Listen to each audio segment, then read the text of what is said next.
Butterflies, birds, flowers, they're beautiful things, so why not surround yourself with them, which you can do even if you have to make them out of paper.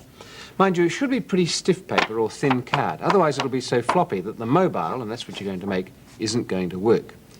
Well, in nature, plants grow, they grow flowers, and those animals feed from the flowers. So let's do what nature does. Start with the plant, then grow the flower, and then put the animal on top. And I guess for the plant, you really want something like this green paper.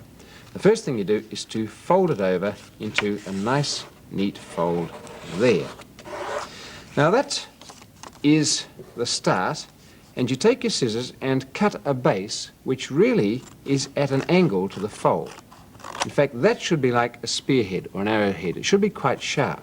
You'll see why, because if I then take this bit, I can do anything I like with that, like putting on a leaf. Doesn't really matter, that's just for decoration. But if I come up to the fold again, notice that I then turn those scissors and cut the fold into a sharp spike, and that's going to be the stem of the plant.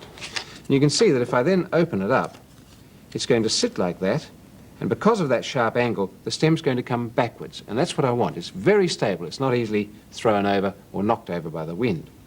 Well, you can adorn that with felt pens. I've coloured in the leaf on both sides to make it look a bit more realistic, and that's the first part of my three-part mobile.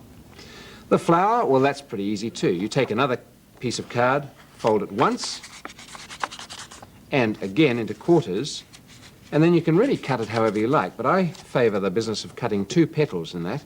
Let's say one there, and back again, another one here, and back onto that fold, and that'll give me an 8-petaled flower. If I open it out like that, and then like that. But I want a hole in the middle, which is, in fact, a cross. So I fold it like that, and make one little nick along the fold that I can see, then fold it the other way, and do exactly the same thing. And that will have to produce a little cross. Not too big, but a cross. And you can see then that if I pull one of those corners up, that's just the right sort of shape to be jammed down on the stem, because the stem can be a right-angled fold. If I turn that to you and pull the flower on, you'll see how it fits. Any of the corners does, but it means that the flower comes down and sits absolutely flat. And while it sits flat, it also strengthens the stand. And that's part 2 of the mobile, the flower sitting on the stem. It's really quite rigid and will support a decent weight. Now to the animal. You can make anything you like, but I'm going to make a moth. And a different piece of card, fold it in the middle, and watch carefully because the moth has to be designed in a certain way. First of all, you start with the head on the fold. I'm going to put feelers on. You don't have to do that, but I like to put feelers on because it makes it look really butterflyish or mothish. Then make sure when you cut the wings that you bring them all the way forward, in fact, in front of that head, and make them quite strong. Otherwise they'll bend when you put the weights on. Well, a pair of hind wings will complete the mothy part with the body behind, and that's what I've got. And notice when I open that out that those wings really do come in front of the head. Now I have to weight those because that wouldn't balance at all well if I just put it on the flower. It would sit sort of slumped like that and it wouldn't twirl about. So I have to weight it by turning it over and putting a weight right on the tip of each of the wings.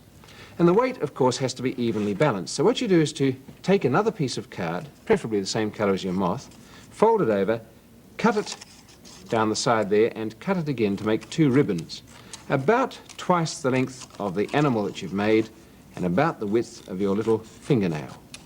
Now, because they're cut exactly the same, those strips will have exactly the same weight. You roll them up and stick them in exactly the same place, underneath the tips of the wings. That takes a bit of time, but in fact the result that you'll get is rather like that. There's the moth with one of the weights stuck on with sticky tape. Here's the other weight rolled up, like that. And again, with sticky tape, I make sure I get it in exactly the same place over here. And there we are. All you have to do is to trim off the bits of sticky so they can't be seen from above. And because those weights are up in front of the head, they'll bring the whole balance of the animal forward, and it should balance somewhere around about there. Let's see if it does. This is trial and error, I might say. You'll have to find the spot by just guesswork, but if you've made it accurately, it shouldn't be far away from the head. And you notice that it balances, twirls, and dances around. All you have to do is to get to that with felt pens, anything you like, and you've got a host of beautiful animal mobiles.